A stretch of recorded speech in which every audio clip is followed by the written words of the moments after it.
Today is 4th of July and I welcome you all to the Hindu newspaper analysis discussion. So guys, in the today's video, we are going to discuss the entire analysis of the Hindu newspaper. We'll take all the articles with the background as well as the way forward. And first of all, I would also like to tell you that you can download the explainer notes or synoptic notes of this session from our Telegram channel. Link for Telegram is given in description box in YouTube. First of all, let's discuss overview of the newspaper so that we can understand that which articles are actually important in the today's newspaper. So NCP lurches as Ajit Pawar claims party and symbol. So guys, this article is talking about the again a kind of a political crisis that has happened in Maharashtra with respect to the NCP party. Okay, a split kind of situation has developed. However, for the examination, you are not really required to go too much in detail in this particular article. Then PM to host Sheet Putin Sharif virtually for SCO summit. So basically, guys, the SCO summit will be declared. Basically, today the SCO summit will be held. Okay, this summit earlier was it was decided that it will have held in physical format, but then later it was decided that it will held in virtual format. So in virtual format, it is being held, and India is the chairman for the SCO. However, guys, we will see this particular thing. We will see that what are the important takeaways that will come out of this SCO. Today the meet will happen, the summit will happen. So in tomorrow's newspaper or in coming days, we'll take the important key takeaways. Okay. Then further moving on, after that, center agrees to deploy additional armed forces for Bengal polls. Fine. Then coming to the regional section, so we have these regional issues that are largely there. Okay, much important thing is not there. These advertisements, etc., they have been carried. Okay, so guys, directly will reach to editorial section, and in editorial, in short, mutiny, the tarnishing of Putin's aura of power. Okay, so basically, guys, recently we have taken a full page article on the Wagner mutiny that happened. So basically, the article is talking that how these episodic events that have happened, they are impacting the President Putin's image. Article doesn't contains much of the relevant substance for our examination. So I'll not advise you to go in deep in this particular article. Ajit Pawar as minister can raise tensions with Shinde group for the BJP. So basically, guys, the Maharashtra political issue is being discussed here. Okay, so what would be the stakes at BJP? How it will impact the Eknath Shinde, okay, faction, okay, of Shiv Sena. All these things are being discussed here. Again, if you have interest into the political news, you can read it, but for exam, these kind of things are not asked. Fine, so not needed to go too much in detail in the exam for this particular thing. Then further moving on in this particular direction, India should refuse America's NATO plus 5 bait. We'll take this particular article, guys, with respect to the exam that what it is talking about. Okay. Then basically, guys, what has happened? Basically, guys, when we talk about India, India has taken a target to provide the portable, basically functional household tap water connection to every house. Okay, and when we talk about the tapped water connection, so tapped water connection were to be provided by 2024. For that particular thing, there was a Jal Jeevan mission that was also taken up, but India is not up to the mark on that particular thing. Fine, so more push is to be given. Then further, a stock take before the global stock take. We'll take this particular article for the examination. Okay. Then guys, further moving on in this particular direction, we reach to text and context page. The legality of the Delhi ordinance. We'll take this particular article. What are the important issues that have been there? We'll take it. However, earlier also, this particular issue has been reported multiple number of times. Okay, but we'll take it. Then greedflation. So what is greedflation, and why this greedflation has become a buzzword? Okay, we'll take all that thing. Then further moving on. So here basically the situation in Manipur related things, okay, political issues, etc., they have been discussed. So we don't have much important article here. Moving on, guys, here we have an important article. Center announces scheme to support minor rape victims. So we will see this scheme under the Ministry of Women and Child Development that has been started. Will take it. In futuristic tech-savvy Supreme Court, mouse outshines the gavel. So guys, after the summer vacations, Supreme Court complexes have again opened up, and they have been upgraded with a lot of tech savvy equipment such as the monitor screens. The court is going paperless. It is green initiative to go paperless, and therefore e-technologies equipments are being placed here. Okay, so that is about which has been provided here. Now guys, here human error led to Balasore train tragedy, report says, pinning blame on signal department. Basically guys, we have seen that a misfortunate incident happened on 2nd June where the three train collision happened in Odisha, in which nearly 300 people have died. Fine. So what was the reason of that? It was a human error in the signaling. So the wrong signal was given, due to which this collision happened. Now guys, first of all, understand this particular thing, that are you really required to follow this entire report, that okay, at what time, what type of wrong signal to what train, at which track was given? No, you are not required to go in this particular thing. But understand one very important issue, that when we talk about the railway accidents or such misfortunate events, most of the times a human error is a very big problem, okay, or human error leads to these things. So therefore, it calls for undertaking immediate railway reforms, and these railway reforms should be aimed at integrating more and more technology, so that the human discretion plays a very important, very minimal role, and as it will play minimal role, the human errors will not lead to these misfortunate events. One thing. Second thing guys, that as we talk about this particular issue that happened this year, railway reforms can be an important topic which could be asked in the exam. We have discussed also the three important areas where railways need to reform. We have seen with respect to the efficiency, second is with respect to the safety, and third is with respect to the user experience. Okay. Then further moving in the world page, Israel targets West Bank with drones and troops, killing 8 Palestinians. So guys, this is the basically law and order issue with respect to the Israel. No need to go too much in detail. These conflicts, crisis, no need to go too much in detail. Okay, then guys, further moving on. So similar things have been there.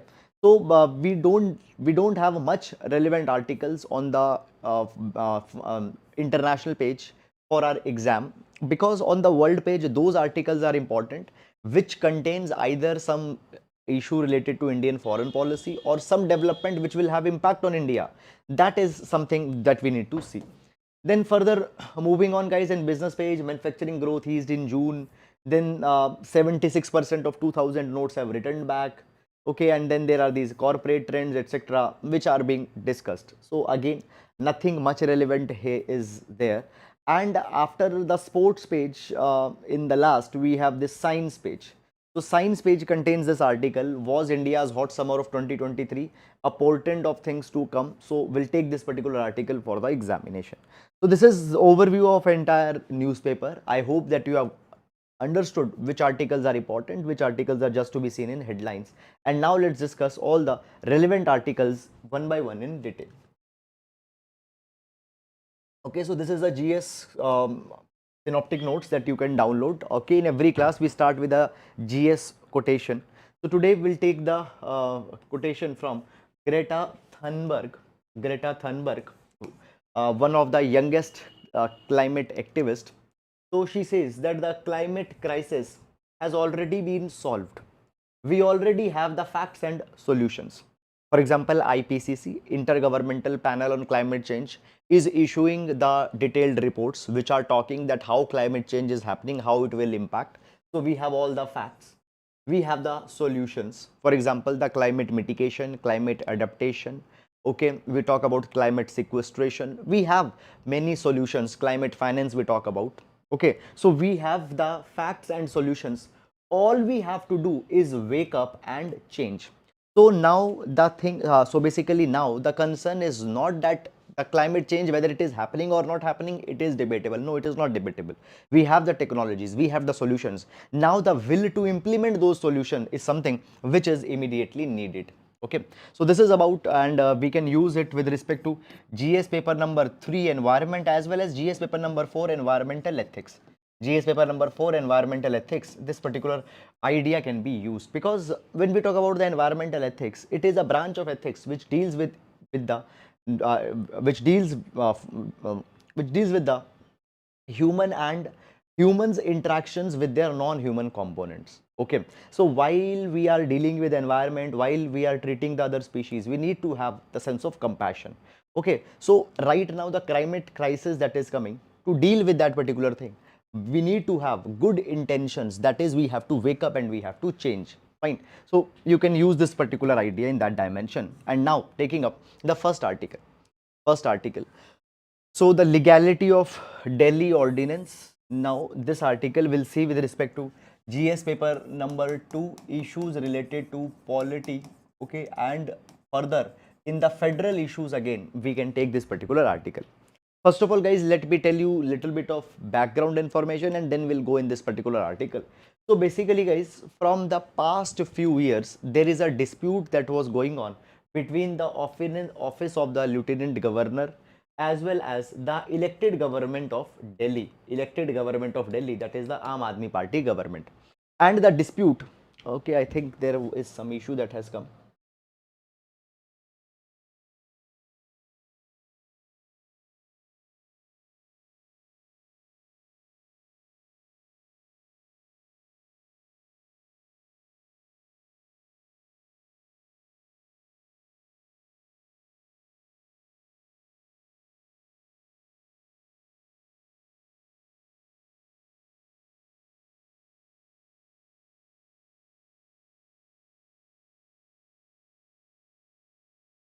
Okay, so I hope that it is clear now. So yes, so from past few years, there is this one issue that is going on between the Lieutenant Governor as well as the elected government of Delhi, Aam Aadmi Party government. What was this issue? This issue is that who will control the civil servants, the bureaucrats in the case of Delhi. Okay, the matter reached to Supreme Court, and Supreme Court just 2 months back has given a judgment, and in that judgment Supreme Court said that civil servants in Delhi will be controlled by the elected government, that is the Aam Aadmi Party government. Matters with respect to their transfer, their posting, disciplinary matters with respect to the civil servants, they will be controlled by the Aam Aadmi Party government, elected government. Now, after this particular thing, what happened after this particular thing? The president, by using Article 123, issued an ordinance, and this ordinance brought certain changes in the National Capital Territory of Delhi Act 1991. Governance of National Capital Territory Act 1991. It brought certain changes. Okay, and by these particular changes, what has happened? This ordinance had nullified the Supreme Court judgment. Secondly, it has also brought many other changes also, and all these particular changes are being said that they are unconstitutional. Directly they are negating the Supreme Court judgment, and this is not good in the spirit of federalism. This is not good in the spirit of the Article 239 AA of the Constitution. Fine. So now let's discuss in detail that what are the issues that have come. Now, first of all, this ordinance that has recently been issued by the president under Article 123, it inserts Section 3A in the GNCTD Act of 1991. And by this particular section, what they have added? They have added that notwithstanding anything contained in any judgment of any court, the Legislative Assembly of Delhi will not have power with respect to the entry 41. Entry 41. Okay, now what is entry 41? Entry 41 in the context of the Delhi. Okay, now you might be knowing that we have the 7th schedule in the constitution. In the 7th schedule, we have 3 lists, that is union list, state list and concurrent list. Union list, only parliament can make law. State list, the states can make the law. Concurrent list, both state as well as the parliament can make the law. So in the context of the Delhi, okay, the entry number 41 in the state list was there, in which the Delhi government had the power to legislate. And what is contained in entry 41? Entry 41, the services is contained. If you remember, before this ordinance, Supreme Court had said that with respect to the matter of services, Delhi government will make the rule. But now, what this ordinance has done? This ordinance has said that Delhi government will not be able to make any law or will not be able to legislate on this entry 41, that is a service. And anything said by any court in the past will not apply. So directly they have said that even the Supreme Court if they have recognized that the elected government can make a law, that particular thing is being nullified. Okay, now understand this particular thing, guys, that is it legal, is it constitutionally permissible to do this particular thing? So in multiple judgments, Supreme Court has passed this particular thing, that directly ruling cannot be made to just nullify the Supreme Court. Okay, if you want to bring a law, then entire basis of a particular law is to be changed and some logic is to be given. Just to nullify the Supreme Court, you should not come out with an ordinance or all such kind of things. Moreover, in one more judgment, that is the DC Vadhva case, Supreme Court has very clearly provided that the ordinance should only be promulgated when the situation is very much urgent. Now, what was the urgent situation that you have to pass this particular ordinance to take the control of the Delhi government from the entry 41, that is a service? There is no urgency, or what urgency was there? It has not been explained by the government. So it has been said that this ordinance might not stand the law. Okay, then the second issue that comes in the context of this particular development is that, okay, basically Article 239 AA in the Constitution of India recognizes the special status of the Delhi government. Okay, and as per Article 239 AA,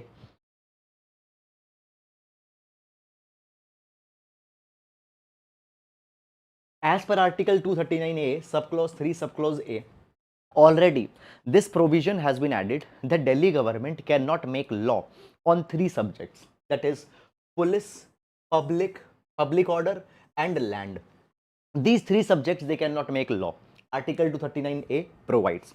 Apart from these 3 subjects, they cannot make law on any other 4 subject. It is not mentioned. Now what has happened? Basically, this ordinance has actually in a way added a 4th subject on which the Delhi government cannot make a law. But that particular ground was not mentioned in the Constitution, Article 239 AA. So by this particular thing, again they have went against the Article 239 AA. Moreover, guys, the Supreme Court in 2018, the Constitution Bench of Supreme Court in 2018, okay, as well as in latest judgment also, Supreme Court has recognized that with respect to services, the power will be with the elected government. Then again, this particular thing has been tempered. So this is going to be a problem. Now, what has happened? The ordinance has also created a new body.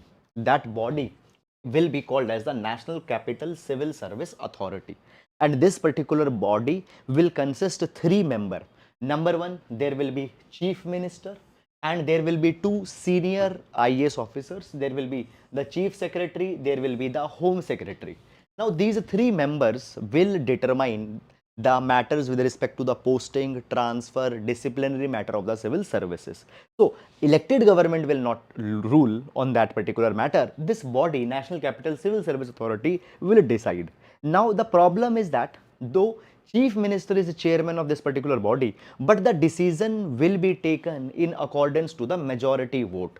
So possibility is that these 2 officers, they can take a decision against the Chief Minister's decision, and therefore the Chief Minister will just become a ceremonial head. He has actually nothing to say. Moreover, there is also one more provision that whatever the decision will be taken by the National Capital Civil Service Authority with respect to the civil servants, that particular decision will be forwarded to the Lieutenant Governor of Delhi, and his decision will be final. So again, the power directly has been given into the hands of the LG.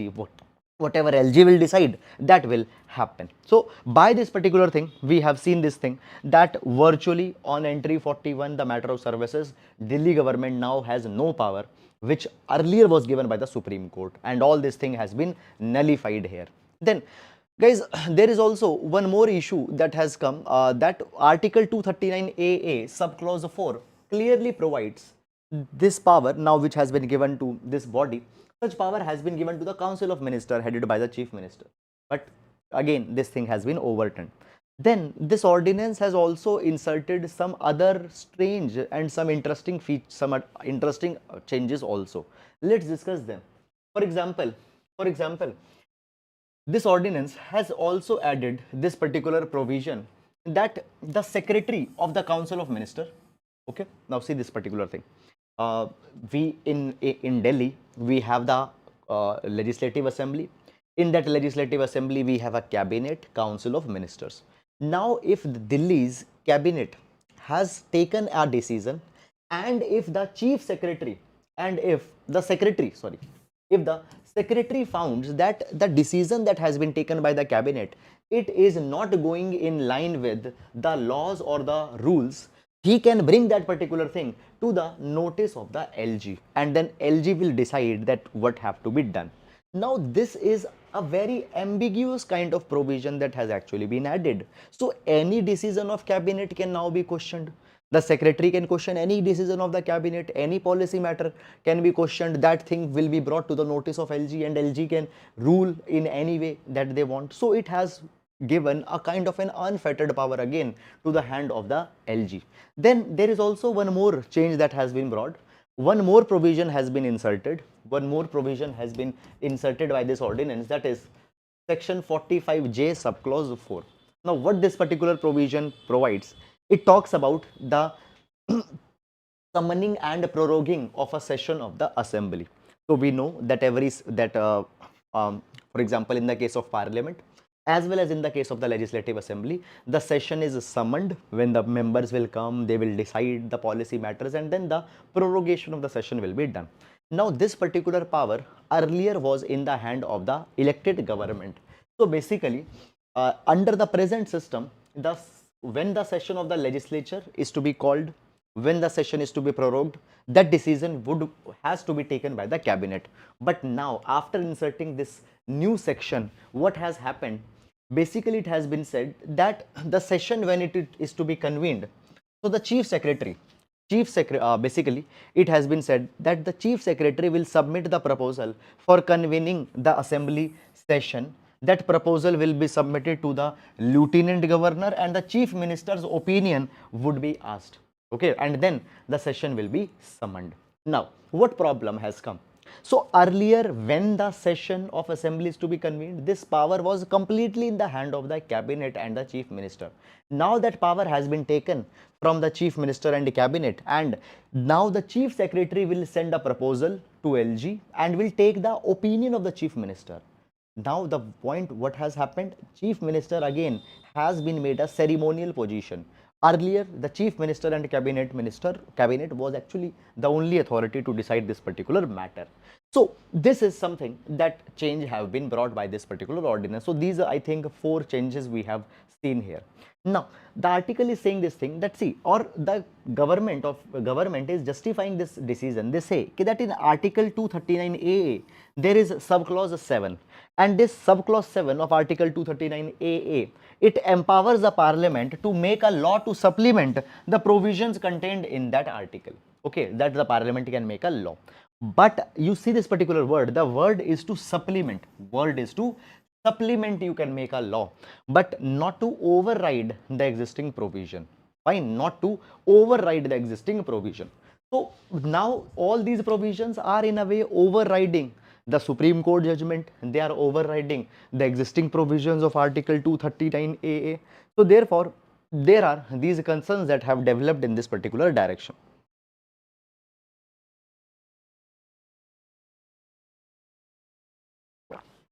Fine, I hope guys that you have understood this particular issue. Now beyond this article, you are not really required to go too much in detail. Okay, then further moving to the next article, we have this article, was India's hot summer of 2023 a portent of things to come? Okay, so this particular article will see with respect to GS paper number 1 and GS paper number 3, climate change and the issues related to the climate change. Okay, now first of all guys, this particular article is talking about the extremities in climate that are occurring particularly in the past few years. So what has happened recently, IMD, that is Indian Meteorological Department, they have released a report, and in this particular report they have said that the heat waves in last 30 years they have increased substantially. And to put this particular thing in perspective, so when we take the data from between 1961 to 1990, Okay, so between 1961 to 1990, in these 30 years, basically there were around 70 days on which the temperature was 33 degrees Celsius or more. But when we take the data from 1991 to 2022, the days on which the temperature was 33 degree or more, those days are 89 in every year. So from 70 to 89, from 70 to 89. So the days with more temperature, the days on which the heat waves were there, those number of days have increased substantially in these last 30 years. And this is actually becoming a new normal. So guys, when we talk about the temperature, rainfall, humidity, etc. for a particular region, what is a normal? Normal is what is long-term average. Now 30 years is actually a long-term average. So 89 days, 90 days, 91 days heat waves has become a new normal. The definition of normal has completely been shifted. And this particular change also is impacting the rainfall. Now understand this thing guys, that as we talk about India, even today 60% of the agrarian in India, they depend on the rains for the irrigation of their field. They don't have irrigation facilities, and for watering their fields they depend on rain. Rain fed agriculture is being practiced.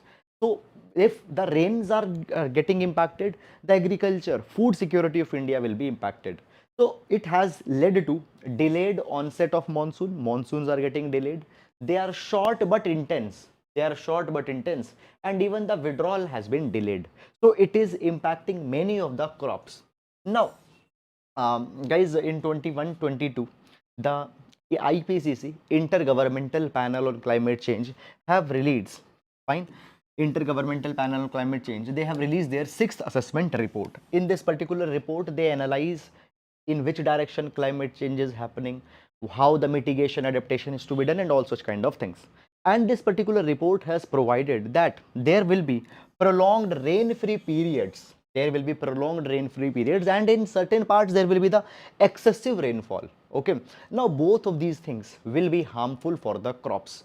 Prolonged rain, prolonged rainless periods as well as excessive rain, both are harmful. Somewhere it will lead to drought, somewhere there will be the flooding.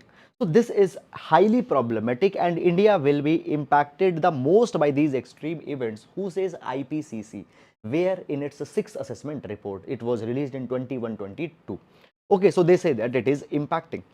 Then guys, further we see this particular thing, that as these climate extremes, the temperatures are increasing, they also impact the land as well as the sea circulation.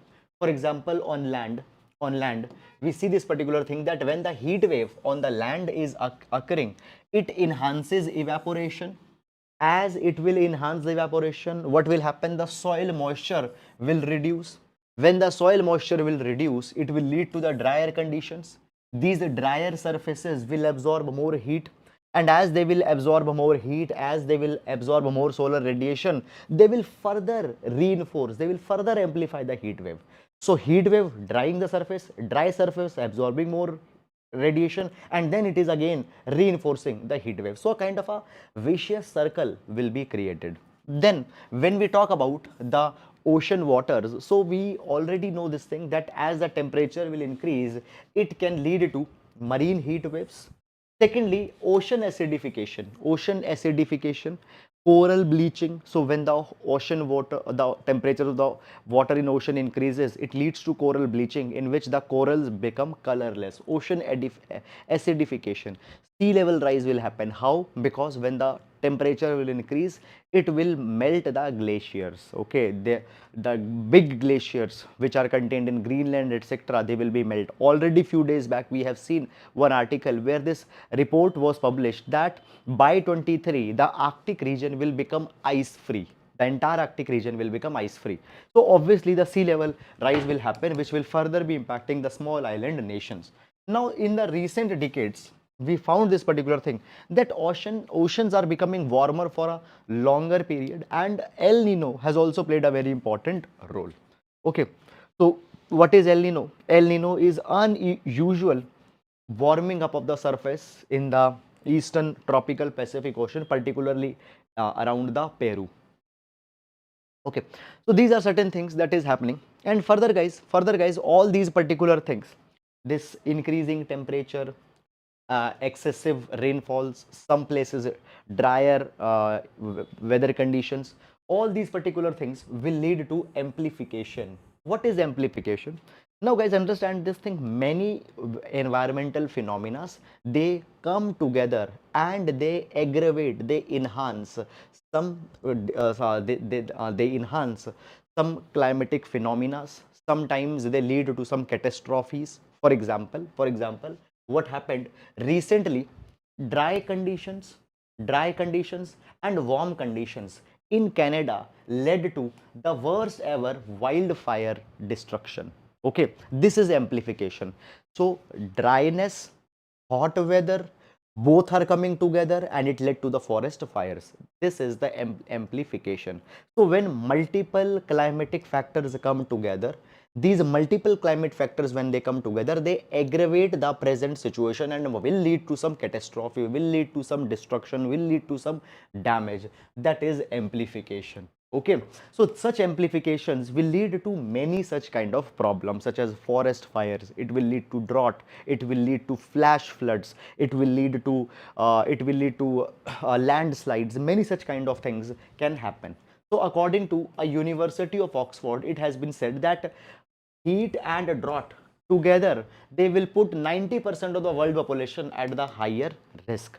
Further, these risks will then be amplified. There will be the malnutrition that will increase, poverty that will increase, okay, the deaths because of the hunger, they will increase.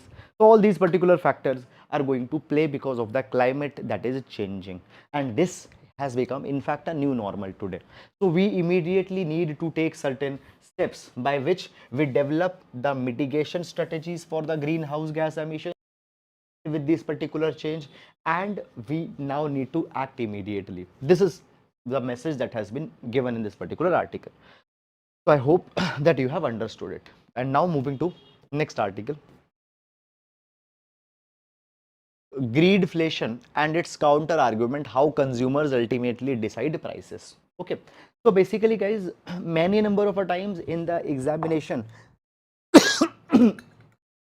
the keyword based questions are actually asked. Now, so today we have this particular keyword, that is greedflation. So we'll understand what is greedflation, whether greedflation is really a phenomena or it is a narrative that has just been created by the political interest. And the utility of this article will be that it will be important for our GS paper number 3, issues related to economy, as well as in prelims economy related question. Such kind of keyword could be asked.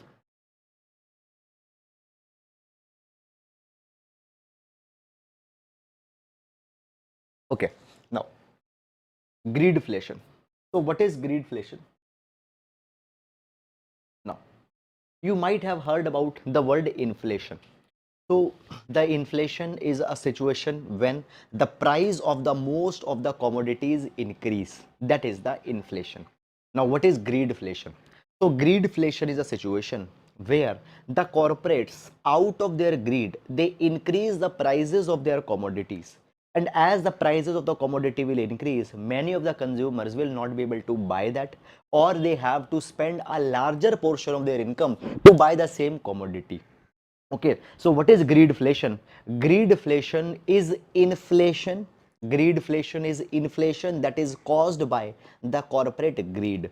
Okay, now guys, you know that often the inflation is because of the cost push factors. For example, I'll give you a very simple example. Suppose I am manufacturing this pen. I was selling this pen earlier for 10 rupees, but now I am selling this particular pen for 15 rupees. Okay, now you were, let's say, earning 100 rupees. Earlier, in 10% of your income, you can buy this pen, but now for buying this pen, you need 15% of your income, that is 15 rupees out of 100 rupees. This is a situation of inflation.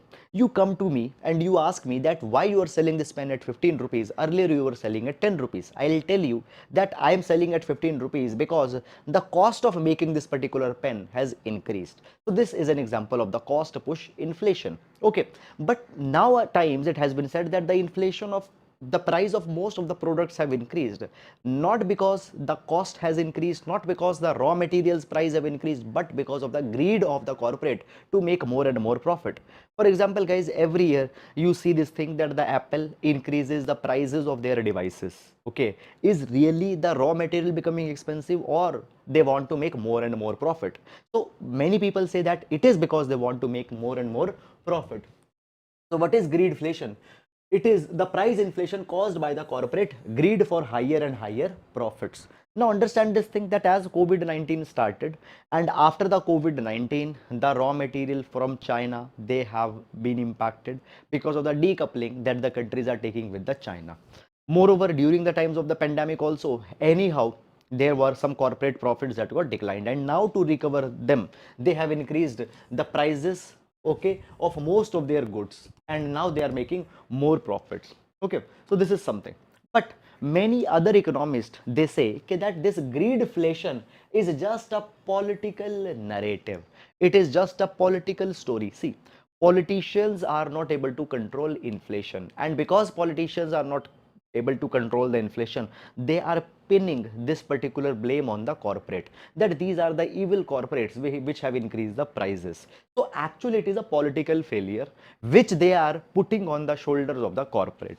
So this is another opposite viewpoint that says, okay, so on this side, the economist, they say this thing, that business, they always have freedom to raise the price or lower the price of any of the product. They have the absolute freedom, but they cannot raise price to a limit where the product will become unaffordable. Why? Because then nobody will buy a product.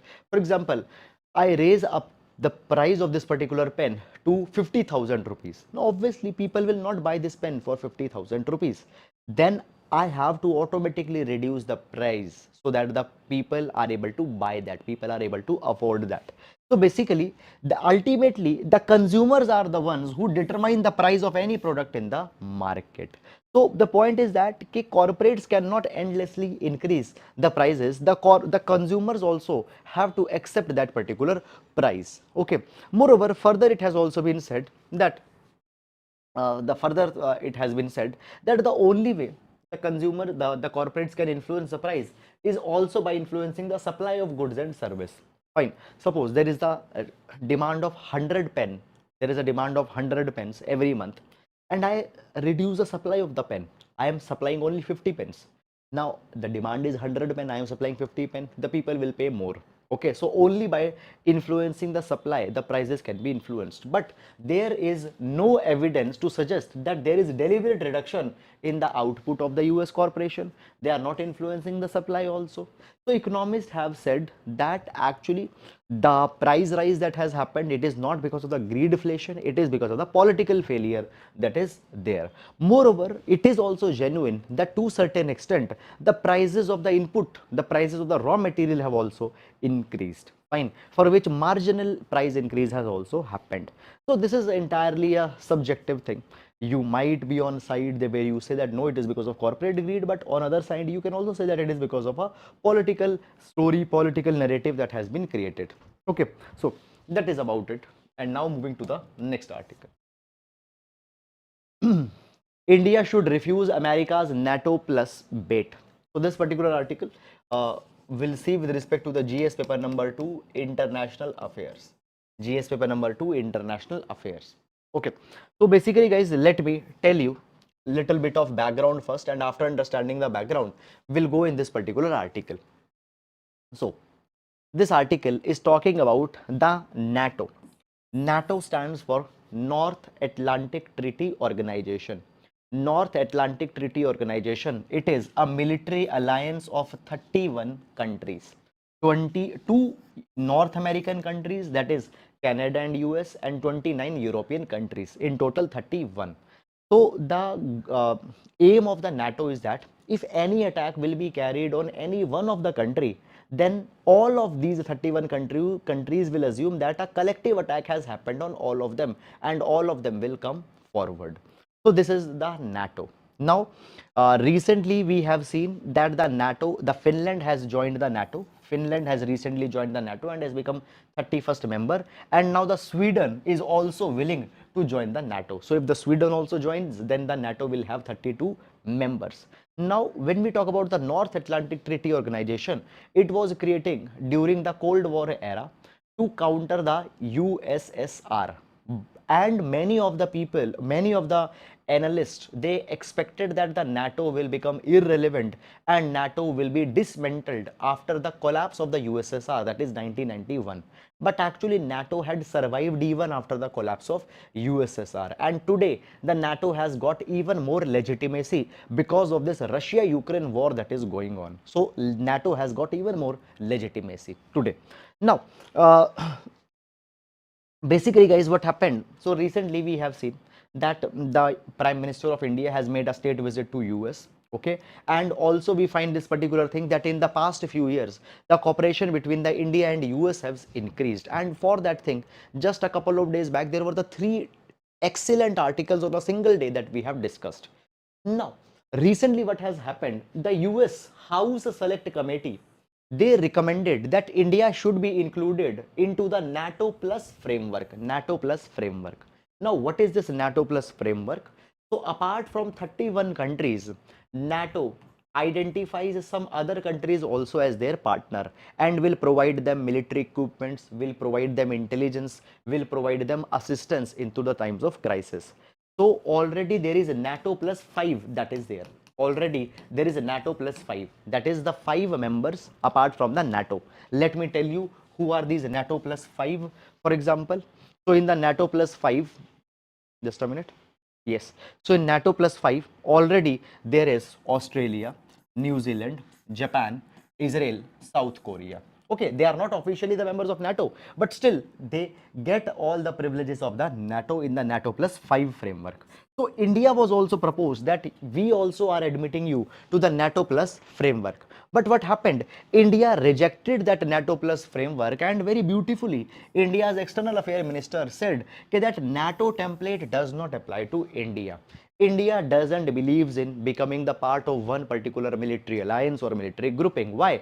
Because we are the one who always propagate the peace, and peace can never come if we become the part of some military alliance. So India rejected this particular thing, that we will not become the NATO allied country.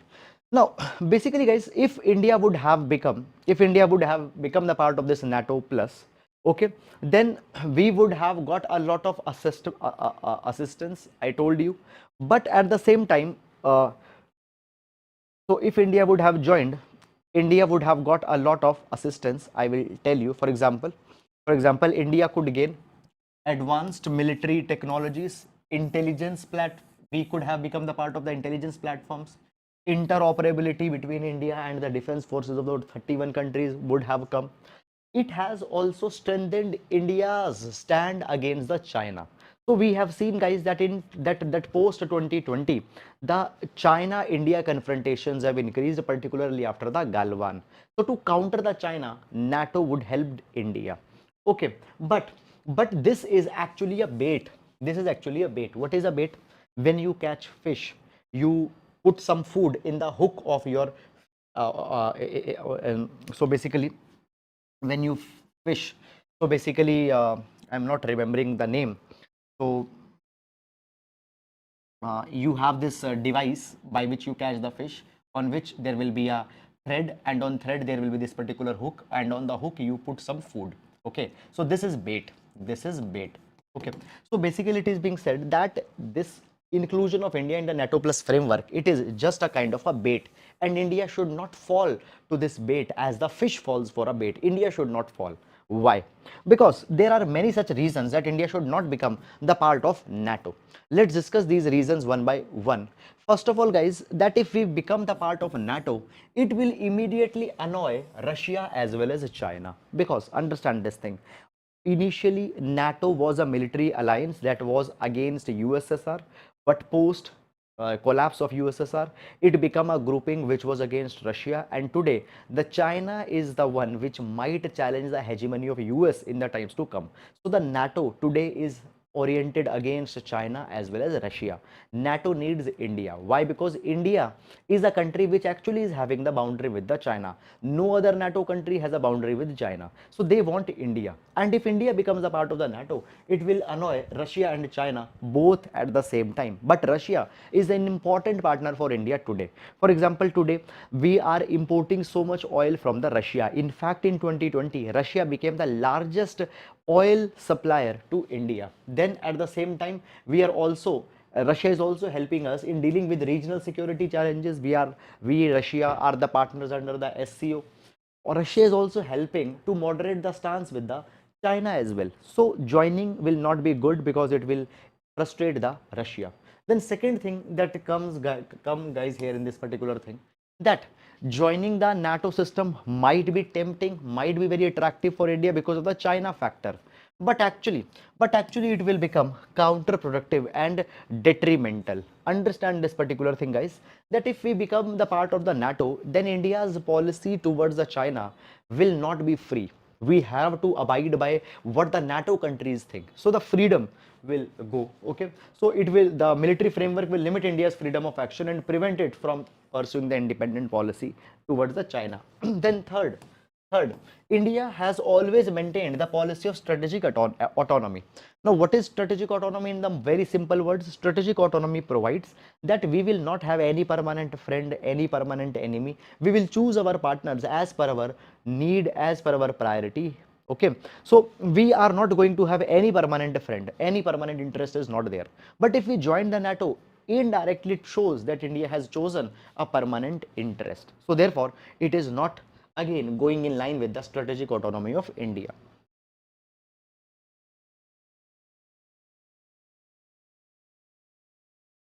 Then the next thing that comes here in this particular direction is that, see, right now India needs to understand the regional dynamics. Okay, basically guys, rather than becoming the part of the NATO, we need to continue our posture through the Quad, for example, quadrilateral security dialogue, in which India, Japan, Australia and USA are the partner. Okay, we should continue in that. Okay, even that particular thing has been called as Asian NATO by the China. So becoming the full-fledged part of NATO might invite even new problems, but for the limited time being, we can continue with the Quad. Okay, which is better than becoming actually full-fledged member of NATO. One thing. Second thing is this, guys, that see, if India becomes the part of the NATO, India will automatically be getting involved into the disputes going on in Europe, disputes such as the Russia-Ukraine war, and crucial resources of India would be wasted in this particular kind of crisis type of situation. So rather than becoming the part of this NATO, India should pursue its independent foreign policy as it is doing right now. So this is something which has came here. And now moving to the next article. Okay, so a stock take before the global stock take. Okay, so this particular article will see with respect to GS paper number 3. Okay, international climate negotiations.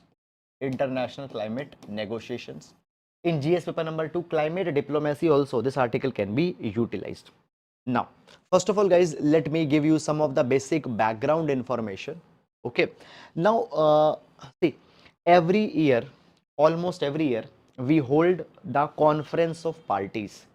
Conference of Parties is the meeting of the countries who are the members of the United Nations Framework Convention on Climate Change. So UNFCCC was taken up in 1992. It is the most important treaty for tackling the climate change. So the countries every year they meet, and these meetings are called as the Conference of Parties. This particular year, the Conference of Party 28, this particular year, COP28, Conference of Party number 28 would be held in Dubai. It would be held in Dubai, and it would be held between November 30 till December 12th. Okay.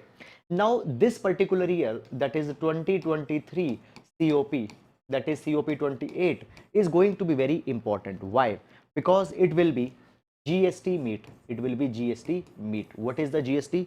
GST stands for Global Stock Take Meet. Global Stock Take Meet. What is this global stock take? Very important concept. Now, I will explain you this particular concept, but just give me 1 minute. Now, see this particular thing, guys. That first of all, you might have heard about 2015 Paris Agreement. 2015 Paris Agreement. In the Paris Agreement of 2015, it was decided that all the countries should try that the temperature should not increase 2 degrees Celsius compared to pre-industrial level, and if possible the temperature should not increase to 1.5 degrees Celsius pre-industrial level. This is the best case scenario. But actually we see this particular thing that actually the way emissions are being carried, the way we are polluting, we will breach this 2 degrees Celsius, 1.5 degrees Celsius limit anyhow. Okay, that is going to happen.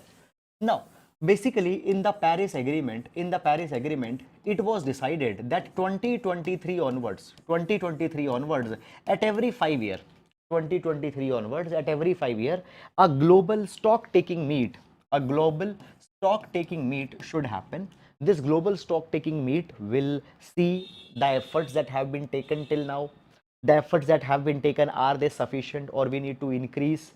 If we need to increase, how we should increase, what more should be done, what should not be done? All these particular things will be taken up in this GST global stock taking meet. It will happen every 5 year and it will begin from 2023.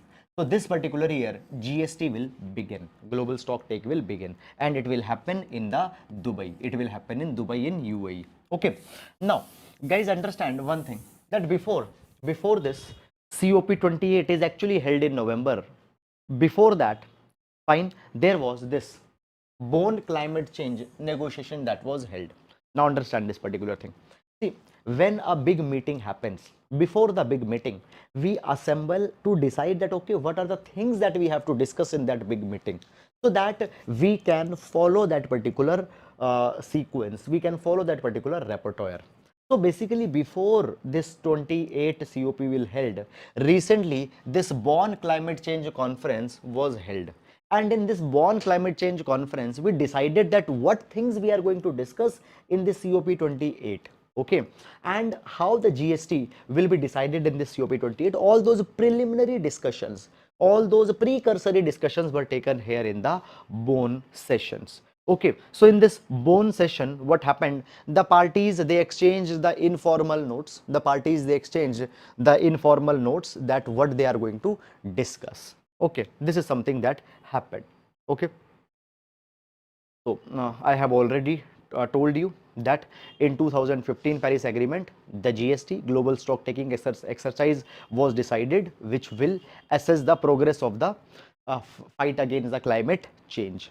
Okay, now already guys, in 2022, that is Egypt, 2022 Egypt COP that held, we have already discussed about the just transition pathways.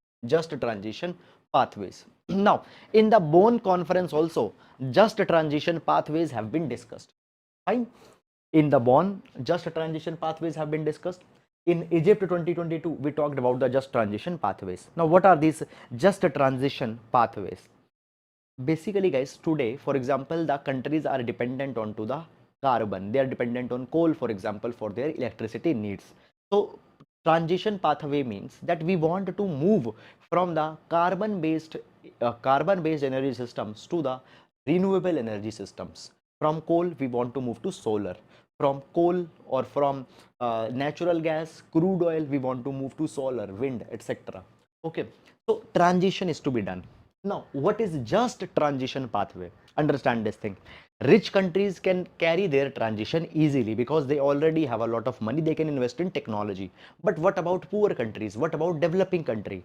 Today they don't have limited money, they don't have unlimited money, they don't have unlimited resources, they have very limited resources, and that resource they have to spend for poverty reduction, they have to spend for ensuring food to everyone.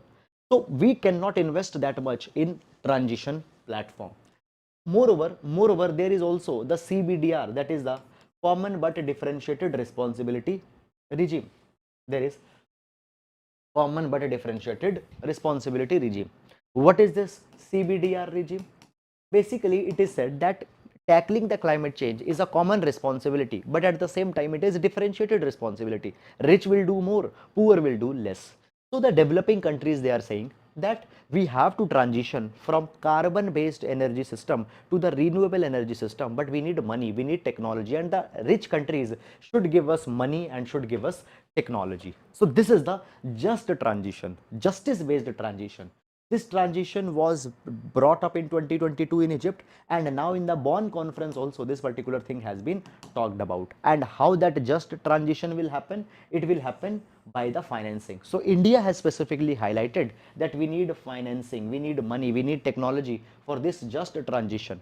For example, India had taken the goal that by 2070 will become carbon neutral, and for that carbon neutrality we need money again. So for that just transition the money is needed. Okay, so if that thing is successfully provided by the developed country, all these things will be achieved. Okay, so that is all about it. And now moving to the next article. Okay, so mobilizing finance, this is the most important program, and in the bond negotiations also it is being discussed that how that particular money will be brought.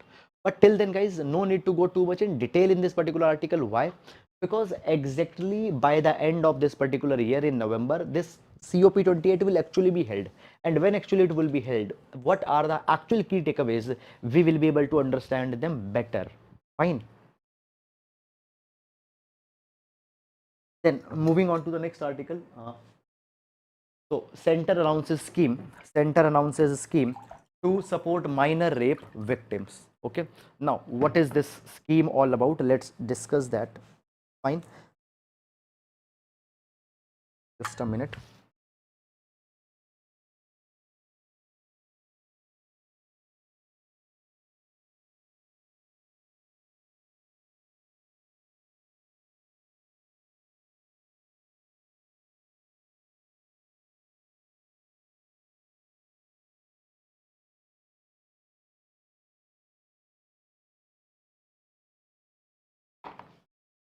Okay, so this particular article will see with respect to social justice.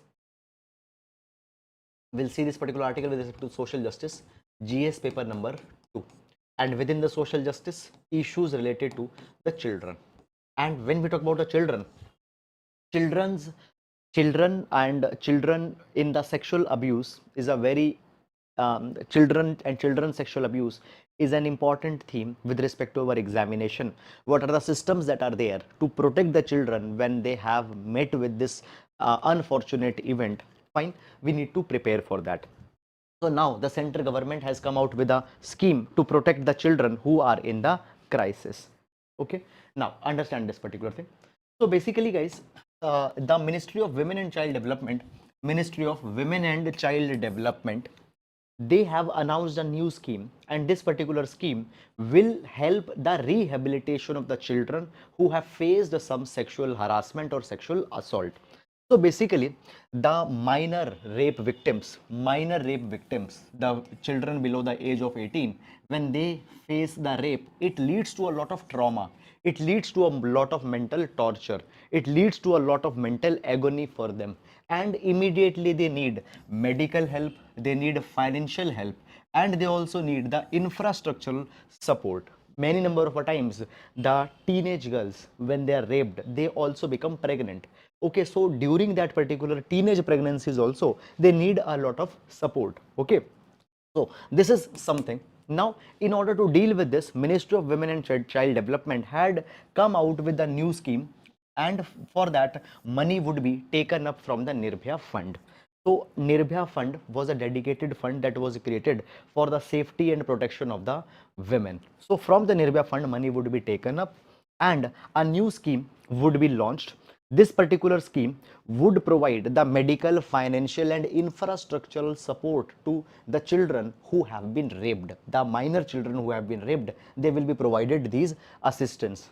Okay, now administrative structure of the mission Vatsalya as well as the child care institutions would be used. Okay, so basically Mission Vatsalya is scheme under the Ministry of Women and Child Development, and Mission Vatsalya focuses on the protection and the welfare of the children. So the administrative staff, administrative structure of the Mission Vatsalya will be used. Okay, as well as the child care institutions, they are there in every district, which provides the assistance to the children who are in the difficult circumstances. Their administrative staff will be used to provide all these facilities to the children who have been raped.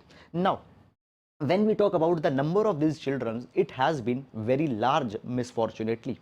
For example, the National Crime Record Bureau, it reported more than 51,000 cases under the POCSO, that is the Protection of Children from Sexual Offences Act.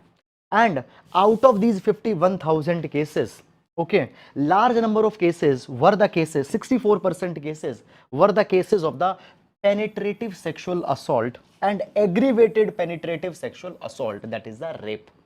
64% cases under the POCSO are the cases of the penetrative rape or the aggravative penetrative rape, and in these cases the children, they need support, and this support will now be provided by this particular scheme. The money will be taken from the Nirbhaya fund, and the administrative staff will be taken from the Vatsalya and the child care institution. So this is something that the government is going to do, and obviously it will help these children. Moreover, already government has constituted the 415 fast track courts which have a mandate that within 1 year they will dispose the cases of the POCSO that is there. Okay, and moreover, now government is also providing that the children who have been abandoned, the children who didn't had any family, who were orphaned, and if their sexual assault happens, they will also be provided the rehabilitation facility. For example, they will be provided rehabilitation in the child care institutions till the age of 18, and after the 18 till 23, aftercare facilities, for example education, vocation, etc., that thing will also be provided to them. So this is going to be a comprehensive scheme which will cater to all the requirements of the children fine under the one roof. Medical care, emergency care, non-emergency care, all the services will be provided. So this is a good example, and you should quote these kind of examples, these kind of schemes in writing in your exam, particularly GS paper number 2 answer. Whenever you are writing it, you need to quote these particular examples. It will give more authenticity to your answers. Okay, so that is all about it. And now guys, moving to the mains practice question for today. So the mains practice question for today says, the focus of NATO plus framework is on containing China, and joining it has the potential to undermine India's autonomy. Critically analyze. So this will be a GS paper number 2 10 marker question. Okay, so that is all guys about it, and with this we came to an end to the today's newspaper analysis. Guys, I hope that you have understood it. Thank you so much. Now we'll meet tomorrow.